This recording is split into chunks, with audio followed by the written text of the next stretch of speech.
What is going on YouTube? I'm back with another video, and in today's video you can tell by the title and thumbnail we're going to be talking about cheap 392 power mods. Yes, I had a 392 that had a little bit of power, right?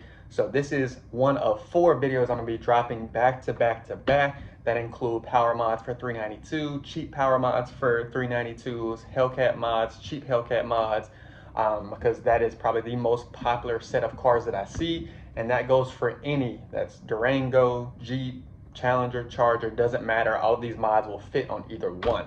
So let's dive into it. Again, part 1 of 4, let's go. So when I talk about power mods, what am I actually talking about? And for me, the 392 is the best dollar per horsepower that you can get. You're pretty much talking about $1,000 per horsepower. Most SCATPACks are 48, 45, 40. Shoot, now you can see wide bodies up of 60,000, but at that point it's still about $1,000 per horsepower, which you can't beat. So what I'm talking about is true horsepower, true wheel horsepower, not anything that says you gain 20 horsepower by hooking it up to your intake, right? It doesn't work that way, right? So yes, these are going to be fairly cheap or less than what you can get for retail, but most of these you've probably seen or had somebody talk about.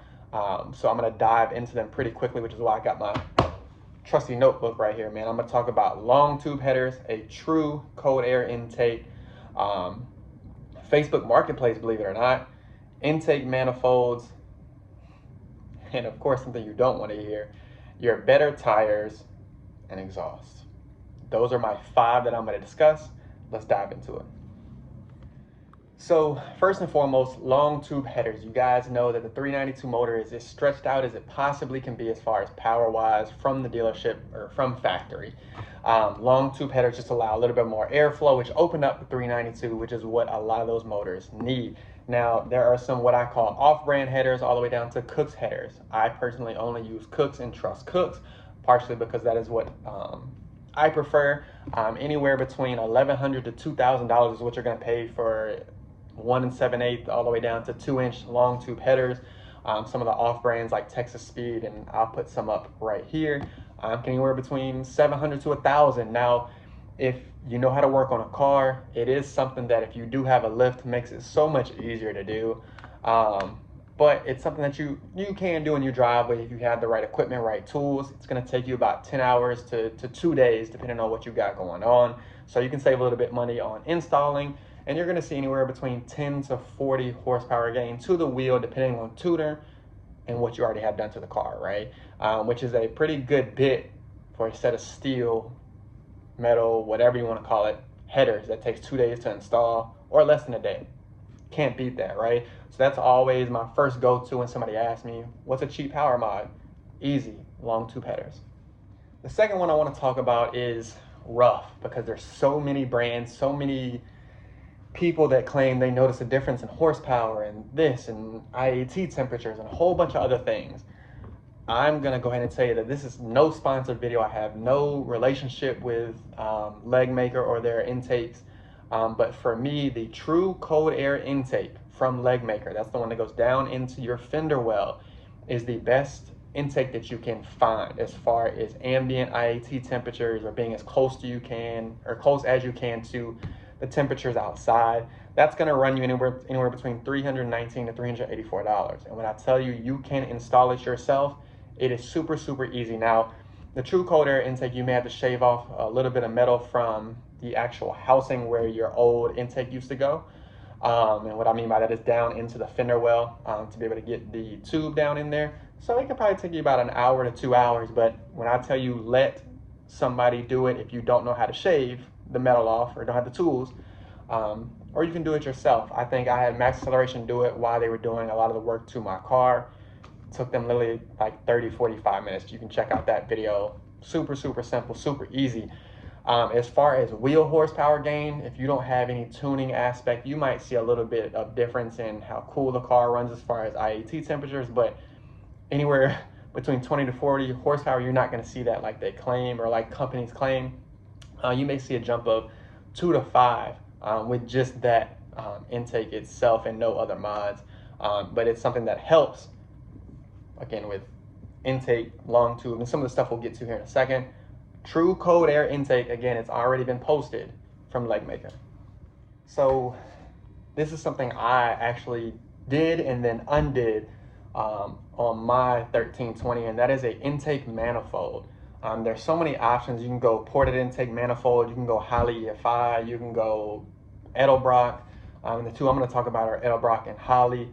Again, no sponsorship, no anything. Everything that was done to that 1320, I paid for. And the reason I ended up going back to a stock intake manifold were, one, the Edelbrock manifold is kind of like a 5.7 manifold, so you had to buy a whole new intake or modify it. So I decided not to use that. I have a good friend, Mad Scatter, who uses the Edelbrock, and saw about a 10 horsepower gain just off that alone before he did his headers, tuning, exhaust, all of those things. So it is something that does, work pretty well. I believe with the Holley and the Edelbrock, you have to do new fuel rails, which again leads me into this next topic. If you're going to change fuel rails, I always tell you just go ahead and switch to E85 or some type of conversion kit. I went straight E85, so I could only run E85 or 93 depending on the tune that I had and streetability. Yes, that means I was having to run dang near out of gas, but that was the risk I was willing to take, and of course I saw more power out of it. Then you have to change injectors when you do fuel rails and go to E85. You have to go bigger. If you didn't know that, that's an added cost. But your Edelbrock is going to be anywhere between $1,000 to $1,100. Same thing with your Holley EFI, but it is something you can do in your driveway. You just have to be careful to make sure you cover all aspects as far as not letting anything fall into your engine. And then of course getting a catch can that fits the style of intake manifold you have. I use Billet Technology. They are actual sponsor of my channel, or of Toro the Build. Shout out to them. But that is another cheap buy. Number 3, again, I've seen 10 horsepower to the wheel come out of just the intake manifold. So good pickup for $1,000. Now this is kind of an A and B thing, or like a 4A, 4B, 3A, 3B, whatever you want to call it. I think I'm on number 4. Yeah, number 4, 4A, 4B.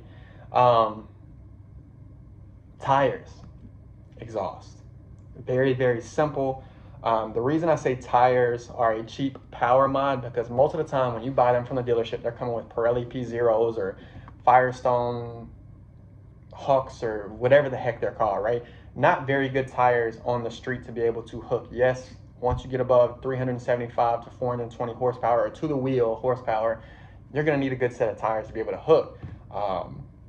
So for me, I've always ran Mickey Thompson, no matter if it was Street Comp 2s, Mickey Thompson Street SSs, or Street Rs, depending on the wheel setup. I've always run Street Comp 2s on my Ferratas. On my stocks, I had Street SSs, Mickey Thompson Street SSs. And then on my 17-inch 4-stars, I had Street Rs, and then the front runner Mickey Thompson on my front runner 4-stars. So I'm a big Mickey Thompson person. No sponsor, but to compare, you'd also have the Nitto 555 G2s. They're gonna run you about the same. Your Mickey Thompson Street Comp 2 is a good everyday street tire that still allows you to hook. That's gonna run you about $380 per tire. Yes, you're paying a little bit for the name, but the tire tread, you're gonna hook, all right? You can still spin the car if you wanted to, but it is a really, really good street tire for summer, rain. I would not use them in the winter. I don't think they're rated for the winter. Your Nitto is the comparable aspect to the Street Comp 2. They're gonna run you between $319 to $380 as well, depending on if you get them on sale, Amazon, whatever it may be. But that is something that I'm just like, that is a good cheap mod that'll help you put the power to the ground to help the car feel faster when you're driving, whether it be track mode, eco, sport, whatever custom setup you have, or drag mode if you have a 1320. And it's something that I tell people to do right away, because it's an instant feel, it's an instant difference just with a good set of tires. I mentioned exhaust. I'll be very quick on this. I'm not a big exhaust person. I've done a Corsa exhaust. I've done a MVRP exhaust, whatever the heck, I forgot the name of them. I'm a big Corsa person, and I had a Corsa on my 5.7.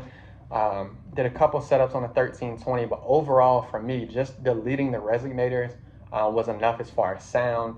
And I had a stock exhaust, and then I ended up kind of doing a custom exhaust from Max Acceleration themselves.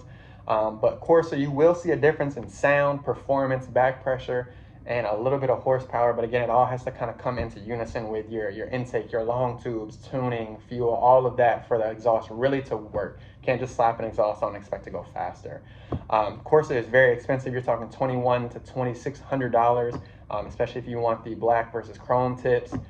Borla Attack exhaust is another good one. My guy Matt Scatter has it as well.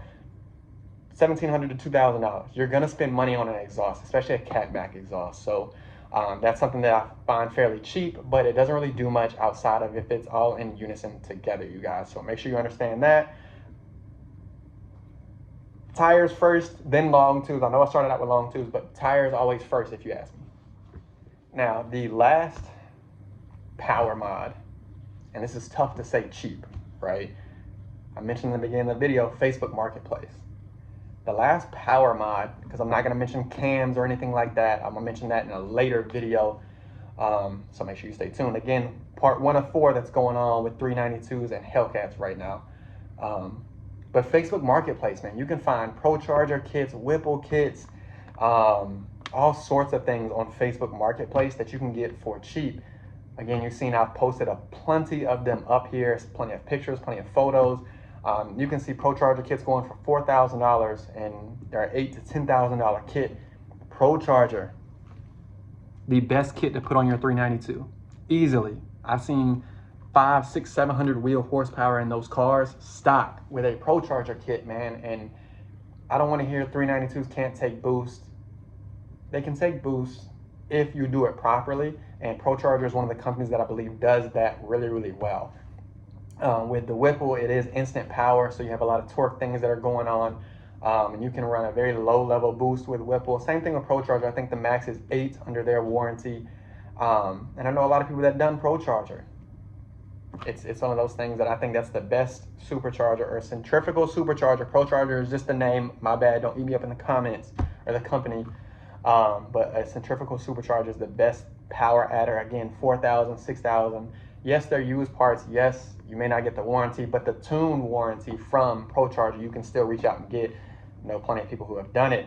Facebook Marketplace is a tough place. Yeah, you got to meet up, cash, etc. But I know plenty of people who've done their entire build on Facebook Marketplace. So that's kind of my last cheap mod for 392s. So to put it all together, you get a good set of long tube headers, good cold air intake, good tires, good exhaust, a good intake manifold, and a good tune. You're going to be well above 500 wheel horsepower easily and then truly enjoy the car, and it still be streetable. You might surprise yourself at the track and beat some supercharged cars that are your big brother, right? And then of course any type of blower, whether it be centrifugal supercharger, your ProCharger kits, or Whipples, you're going to be up there with the Hellcats, the CTSVs, just because you have a added power adder, right? But overall, these are fairly cheap power mods. Yes, you have to include the cost of installation or doing it yourself. If you want to save money, do it yourself. Shops, I trust my shop, Mass Acceleration. I'm going to link Mass Acceleration, mxamotorsports.com. You can use code TORO to save money on installation and parts. Or if you want my 1320 package that I had to my car, just mention Toro, ask for the Russell's 1320 or Toro's. I'll put my government on here. Toro's 1320 package, they'll hook you up. Ask for G, John, Devin, doesn't matter. But outside of that, man, those are my 5 cheap 392 power mods.